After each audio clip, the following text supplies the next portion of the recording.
So this is my recently refurbished work desk. I've been using this for 16 years, and recently I sanded it all down and stained it with some homemade iron acetate. So originally it looked kind of like this, just a little bit more beat up, and believe me, covered in way more stuff than this.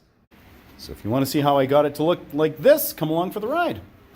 These two desks right here, got them all sanded down, just doing a little repair work. So this one here is sanded quite completely, whereas we did a little bit of a rougher sanding job on this other one here, just to see sort of what the difference would be. All right, now in order to ebonize this wood, we're going to make iron acetate, which we're going to create using a beautiful combination of steel wool and pickling vinegar.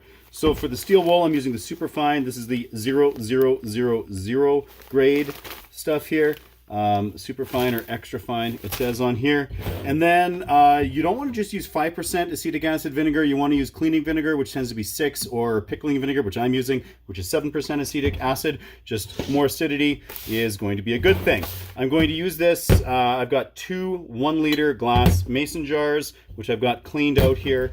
And for the steel wool, what I've done already is I washed it. So just using this bucket here, I filled it up with just soapy dish soap, smooshed them all around really good, cleaned off some of the oils that and the grease and whatnot that is fat on here in the factory, and then rinsed it out really nicely with water and squished it all out. So I've got a bucket of wool. I'm going to be putting 4 of these in each of these jars, and I'm just going to rip them up as I do this. Each of them is going to be into about 4 pieces by the looks of it. So let's fill up these jars.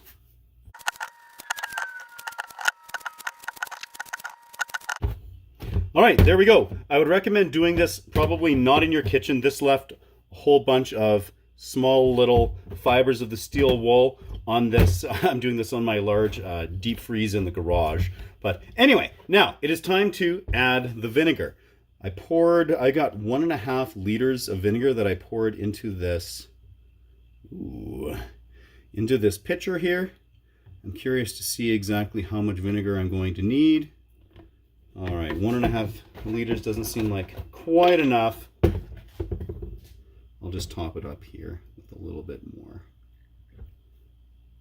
I'm not going to go much above that lip because I am anticipating that this might possibly rise up a little bit. There is going to be a chemical reaction going on here. We're going to be worried about off-gassing. And I just know with fermentations, when that happens, the volume tends to increase, and I don't want to have it gushing everywhere here. So I am going to grab something just to kind of poke down that steel wool. So here I have my very fancy steel wool presser downer tool. And you want to have it down below the line, because from what I understand, if there is any of the steel wool sticking up, you're going to wind up with some rust happening up there, which might impact the finished product. So I've got these rings on. I am hardly screwing them on. As you can see, they'll do this, which will allow, if gas is being produced, it can simply come out. It'll pop these lids up, no problem, and escape. Now, I am going to put these into a couple of jars here, a couple of these white plastic pails. So if there is any liquid that does come out during that process, it's simply going to spill down into here and not create a mess. So now it is time to wait. As suspected, the next day, you can definitely see there's activity going on here. Definitely some gas going on, and we've got a little bit of overflow, but not too much. But still, I'm really glad that I went ahead and put these in some containers. Got a little bit in both, but no problem. I've made some black tea here that we're going to use to enhance the tannins in the desks. This was a dozen just orange Pico tea bags, just cheap tea bags, and not quite 2 liters of water. It's a 2-liter mason jar. I've been letting it steep here for a bit, and I'm just going to pull the tea bags out right before we use it. We've had a week here. The actual vinegar itself doesn't look like it's really changed color, at least not through here, but it's still producing gas. But either way, it's time to use this stuff. So I'm going to strain it just in case there are any fragments or anything like that of steel wool. So just using a metal sieve here and some hopefully careful pouring. Oh yeah, there are some little bits that it's straining out for sure. So I did lie about the color change. It's sort of like a really dull yellowish color. Fantastic. Just using some old lids here. And yeah, it's a good thing I did strain it. It has a little bit of stuff in there. So I'm just going to do the same with the second one. So this is the original just strain jar. In the second one, I not only strained it, but then I squeezed out the steel wool into there. This came out quite a bit darker, but upon testing it on a piece of wood, I'm not seeing a color difference between the two, so that doesn't really matter. It just gave me some extra stain here to work with. Now, last night I did just use this piece of regular pine plywood to do a little testing. So this piece here was just one application. This was two applications, and it's darker. This one here was an application of black tea, and then the stain. And then this bottom one was black tea, the stain, and then more black tea, and it's definitely sort of the blackest, and that's just with regular pine, so not a lot of tannins there. It'll be interesting to see how this turns out on the desk.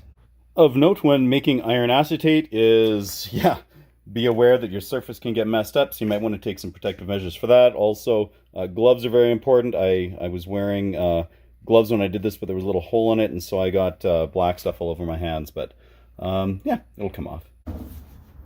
So the plan here with the desk is we're going with the black tea, putting about 3 coats-ish on, and then as soon as we're done with that, we are slapping on the vinegar and doing about 2 coats with that. Okay, so now we're going to go ahead and use the vinegar here.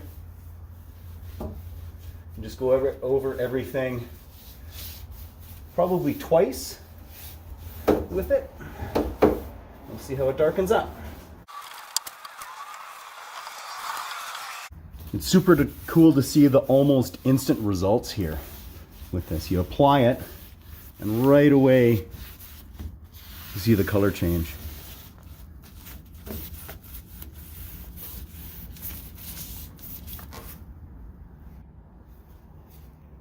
So here we are after all that application. You can still see some spots that are a little bit wet that have yet to dry, but really happy with how this is turning out so far. Super cool. Well, here we are. These have dried up. They're ready to varnish here right away. It's looking awesome. Kind of like almost like a grayish, purplish, black color, kind of depending on where you look. And here's a second desk that we also did here, but this one we didn't do nearly as much sanding, and it left this like super cool kind of weathered and worn look to it. Love it. So to finish this off, we're going to use the Varathane. This is the triple thick varnish here. It's a semi-gloss. Okay, so we got the sides and the drawers all completely done, so now it's just time to varnish the top here. Just like so.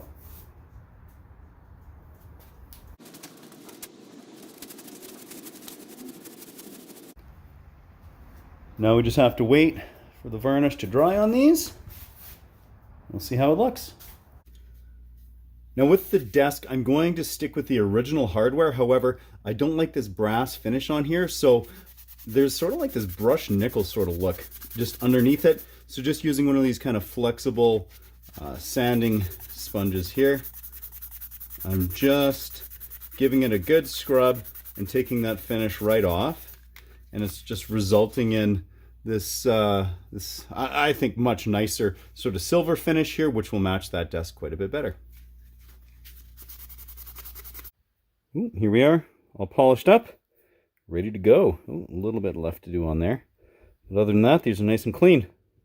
So now that this has dried, we're just going to use some 400 grit sandpaper and just go and give it just a really nice, gentle sanding. So we got the hardware on. So these, like I said, were initially brass, but with that taken off, they have that nice sort of silver look. That's great. And then final step here is just using this tack cloth just to kind of give a one over the surfaces. Here's a stamp on one of the drawers here. 1962 at the time of filming here. That's 61 years old. So let's give this some new life. I'd have to say the most nerve-wracking part of this entire process was bringing this desk back to work, the whole transport, and bringing in through doors and all that. But look at it here. This is super cool. Way better than the original. This poor old desk has been just given new life. I love that there's still, you know, some kind of rougher looking parts on it. It's not hiding its age. It's simply giving it new life. A little rejuvenation. So yeah, I'm really happy with how the ebonizing process worked out. It didn't take a lot, very inexpensive. It was really just throwing in some elbow grease here and being willing to try something new. So yeah, give it a whirl, and until next time, keep her at 11. I'd have to say the most nerve-wracking part of this entire operation was simply transporting it and getting it back through doors and everything to get it back to work. But here it is in place, and I am super pleased. I took this desk, 61 years old. I haven't hidden its age. It still has marks. It's imperfect, but you know what? It's got new life. It's been rejuvenated.